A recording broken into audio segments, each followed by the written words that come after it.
Hi, മെല്ലെ cooking start ചെയ്താലോ എന്ന് വിചാരിക്കുന്നു. അപ്പം നമുക്ക് പോയിട്ട് കുറച്ച് സാധനങ്ങൾ വാങ്ങിയിട്ട് വരാം. ഞാൻ താമസിക്കുന്നത് ഡിസ്കവറി ഗാർഡൻസിലാണ്. നല്ല വെൽ മെയിൻറ്റെയിൻ ബ്യൂട്ടിഫുൾ റെസിഡൻഷ്യൽ കമ്മ്യൂണിറ്റിയാണിത്. കുറച്ച് റിച്ച് ഏരിയ ആയതുകൊണ്ട് തന്നെ സാധനങ്ങൾക്കൊക്കെ നല്ല എക്സ്പെൻസീവാണ്. നിങ്ങൾക്കറിയോ, ദുബായിൽ നമ്മുടെ നാട്ടിലെ പോലെ MRP ഒന്നുമില്ല.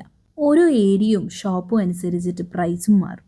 റീസെൻ്റ്ലി ഞാനിവിടെ ഒരു ഷോപ്പിൽ നിന്ന് കേടിൻ്റെ ടബ് വാങ്ങിയപ്പം എനിക്കായത് 8 ദറംസാണ്. ബട്ട് സെയിം കേട് സെയിം ബ്രാൻഡ് ഞാൻ കരാമയിൽ നിന്ന് വാങ്ങിയപ്പോൾ എനിക്ക് 5 ദറംസാണ്.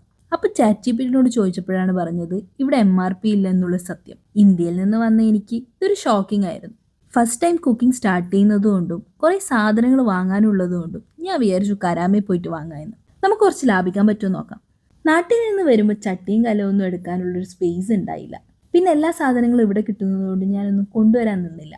വന്ന ടൈമിൽ ഞാൻ മെസ്സ് കൊടുക്കുക ചെയ്തത്. എനിക്ക് എവിടെയാണ് ജോബ് കിട്ടുക എന്നറിയില്ല. ദൂരെ കിട്ടിക്കഴിഞ്ഞ് ഷിഫ്റ്റ് ചെയ്യുമ്പോൾ എനിക്ക് ഇതൊക്കെ ഒരു ബുദ്ധിമുട്ടാകും.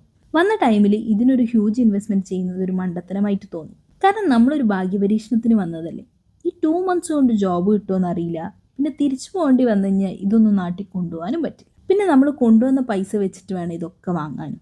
വേറെ ഇതിൻ്റെ ഹാഫ് പൈസ വെച്ചിട്ട് നമുക്ക് 2 months മെസ് ഫുഡ് കഴിക്കാം. പിന്നെ എനിക്ക് ജോബൊക്കെ കിട്ടി, ഞാൻ റൂമൊക്കെ മാറി. ഒരു 1 month ഞാൻ മെസ്സാണ് കൊടുത്തത്.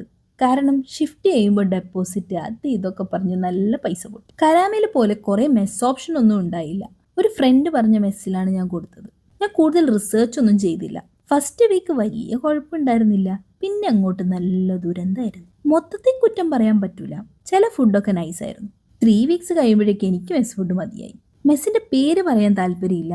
കാരണം എനിക്ക് സെറ്റായില്ല എന്ന് വെച്ചിട്ട് ബാക്കിയുള്ളവർക്ക് സെറ്റാവാതിരിക്കണമെന്നില്ലല്ലോ. അപ്പോൾ ഇവിടെ നിന്ന് വേണ്ടുന്നതും വേണ്ടാത്തതുമായിട്ടുള്ള ഒരു ലോഡ് സാധനങ്ങൾ വാങ്ങിയിട്ടുണ്ട്. സാധനങ്ങൾ കണ്ടിട്ട് ഞാനൊരു 500 ദറംസാണ് പ്രതീക്ഷിച്ചത്.